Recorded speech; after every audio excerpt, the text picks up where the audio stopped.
যিমানবোৰ নেকি আখৰ লিখা আছে ৰঙা আখৰ, এইবোৰ চব হাত কাটি তেজেৰে লিখা হৈছে আখৰবোৰ। জুবিনৰ অনুৰাগী সকলোৱে আনি ধুনীয়াকৈ চাকি বন্তি জ্বলায় আৰু চাকিবোৰ জ্বলি হোৱাৰ পাছত ইয়াতে আনি ষ্টক কৰে। চাওক কিমান মানুহৰ ভিৰ।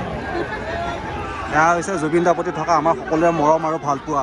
হেল্ল' ফ্ৰেণ্ডছ, কি খবৰ? আশা কৰোঁ সকলো ভালে আছে আৰু ময়ো ভালে আছোঁ। আজি বহুত দিনৰ পাছত আহিলোঁ জুবিন দা সমাধি ক্ষেত্ৰলৈ চাব পাৰে আপোনালোকে। মই আছোঁ এতিয়া বৰ্তমান জুবিন দা সমাধি ক্ষেত্ৰত আৰু দেখিব পাৰিছে ডাঙৰ ডাঙৰ পোষ্টাৰ কেইখনত যিমানবোৰ নেকি আখৰ লিখা আছে ৰঙা আখৰ, এইবোৰ চব হাত কাটি তেজেৰে লিখা হৈছে আখৰবোৰ। আৰু চাব পাৰে আপোনালোকে জুবিনৰ যিবিলাক নেকি অনুৰাগী সকলোৱে ইয়াত ধুনীয়াকৈ চাকি জ্বলায় আৰু চাকিবোৰ জ্বলি হোৱাৰ পাছত ক'ত ৰাখে মই আপোনালোকক দেখাই আছোঁ। বহুত ধুনীয়াকৈ এটা জাপি বনাই ৰাখিছে জুবিন দাৰ ফটোৰ সৈতে আৰু তাত নেকি যিবোৰ চাকি বন্তি জ্বলায় আৰু চাকি বন্তিবোৰ জ্বলি হোৱাৰ পাছত আমি ইয়াতে ৰাখে। চাব পাৰে আপোনালোকে কিমানবোৰ চাকি বন্তি জমা হৈ গৈছে ইয়াত, চেক কৰক। ইয়াতে জুবিন দাৰ ফটো, কিতাপ আৰু টুপি বহুত ধৰণৰ কিছুমান বস্তু ইয়াত সংৰক্ষণ কৰি ৰাখিছে। আৰু এটা বস্তু মই আপোনালোকক দেখাই আছোঁ।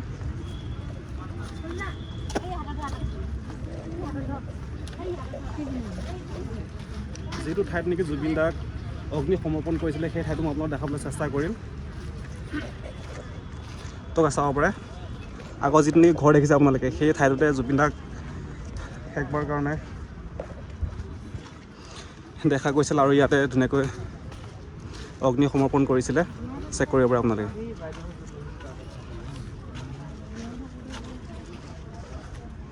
এইটো আছিলে সেই ঠাইটো য'ত নেকি জুবিন দাক অগ্নি সমৰ্পণ কৰিছিল।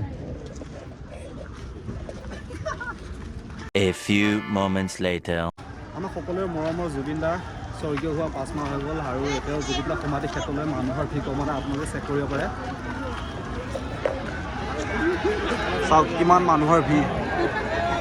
এয়া হৈছে জুবিন দাৰ প্ৰতি থকা আমাৰ সকলোৰে মৰম আৰু ভালপোৱা, চেক কৰিব পাৰে।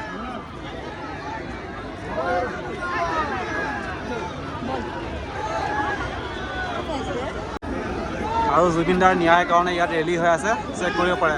সকলোৰে হাতে হাতে জুবিন দাক ন্যায় লাগে, চেক কৰক।